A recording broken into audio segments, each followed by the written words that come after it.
guys, one of the latest piece of news from Radyo Bandera 107.1 of course. Si Senator Pacquiao kinundi na ang panghihimasok ng dayuhan sa halalan laban sa Pilipinas. Yep. Well, totoo yan kasi nangihimasok talaga ang Totoo naman eh. Nanawagan sa bawat mamamayang Pilipino si dating Senador Manny Pacquiao sa gitna ng pangamba ng dayuhang pakikialam sa darating na halalan sa Mayo 12 na tutulan ng anumang impluwensyang banta sa soberenya ng bansa, lalo na mula sa China. Kinundi na ni Pacquiao ang napaulat na paggamit ng mga Chinese troll farm at manipulasyon sa social media na umano'y idinisenyo upang maimpluwensyahan ang boto ng mga Pilipino. Sabi niya, huwag magpa-impluwensya. Ipinaglaban ng ating mga ninuno ang kalayaan, huwag natin itong isuko ngayon. Patunayan natin sa boto kung sino ang tunay na makabayan. Ang pahayag ni Pacquiao ay kasunod ng nakababahalang ulat mula sa National Security Council at National Intelligence Coordinating Agency or NICA na nagsiwalat ng nagpapatuloy na state-sponsored disinformation campaigns na inuugnay sa China. Okay? Kabilang dito ang mahigit 300 Peking social media accounts na umano'y pinondohan ng Embahada ng China upang manipulahin ang opinyon ng publiko. Isiniwalat ng isang investigasyon ng Senado sa pangunguna ni Senate Minority Leader Francis Tolentino na may tseke mula sa Chinese Embassy patungo sa isang marketing firm na sinasabing nasa likod ng social media operation. Layunin nito na itulak ang mga kandidatong pabor sa China na sirain ang mga makabayang leader na nagsusulong sa mas matatag na depensang pandagat at mga patakarang makabayan. Binigyang diin ni Pacquiao ang pangangailangang protektahan ang demokratikong proseso ng Pilipinas. Ipinanukala ni Pacquiao ang pagsulong ng isang makabayang polisiya at suporta sa pagpapatupad ng bagong batas pandagat ng bansa, ang Philippine Maritime Zones Act, na naglalayong palakasin ang pagpapatrolya, palawigin ang proteksyon sa mga mangingisda at igiit ang jurisdiksyon ng Pilipinas sa mga pinagtatalunang teritoryo sa West Philippine Sea. Yan. Sabi pa ni Senator Pacquiao, bansa natin to. Bansa natin to, teritoryo natin ito. Hindi ito lugar ng dayuhang interes, ang atin ay atin. Oo nga naman. Diba? Marinding sinabi ni Pacquiao na kabilang siya sa hanay ng mga kandidatong handang ipaglaban ang watawat ng Pilipinas. Yan. That's good. Dapat naman tayo lahat ganyan ng stance, di ba? Tayo rin. Kaya nga tayo bandera, Radyo Bandera 107.1 FM.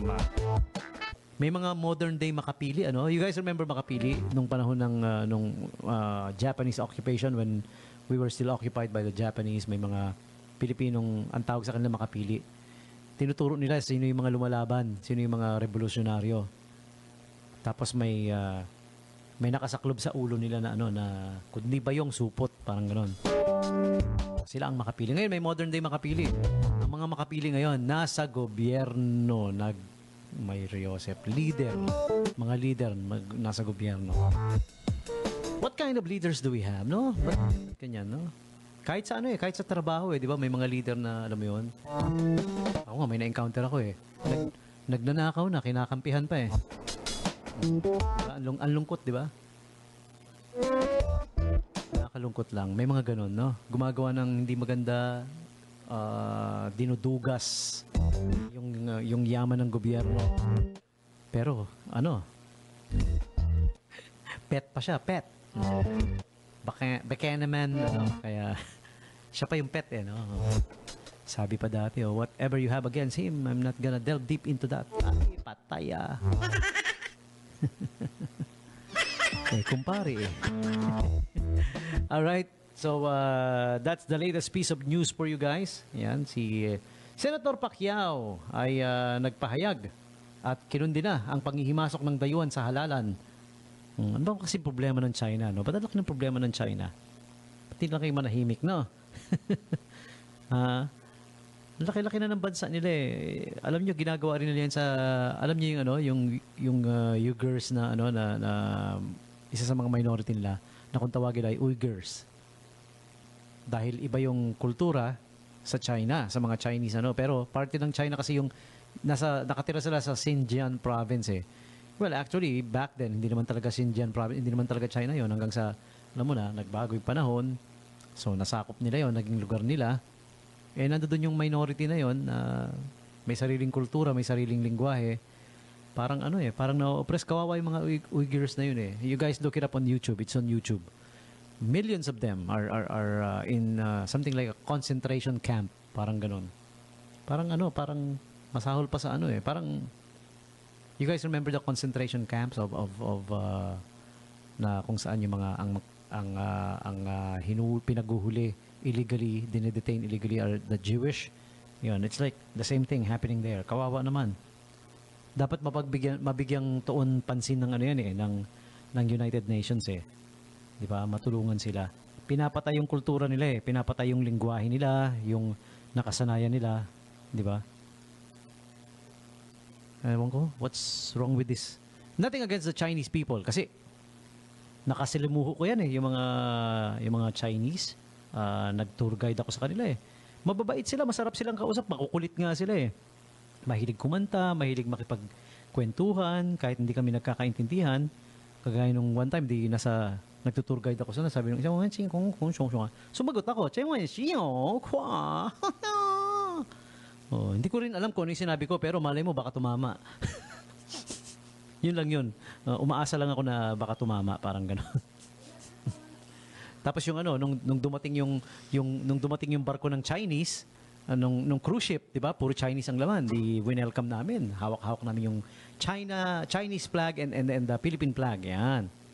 So sabi ko nung dumating sila, sabi ko dun sa mga Chinese na dumarating, "Angkin ching shong kwang, wusyo." So sabi nung katabi ko na tour guide, "Ay, marunong ka?" Sabi ko, "Hindi, malay mo tumama." Malay mo, may ibig sabihin pala yung sinabi ko, di ba? Oh. Lumapit yung isang Chinese, sabi niya, naintindihan daw niya yung sinabi ko. Oh, see? Sabi ko, tumama, di ba? Ang sinabi ko raw, pabili ng balot. Oh, yan, naisingit ko lang. So, yan yung latest piece of news natin sa Radyo Bandera.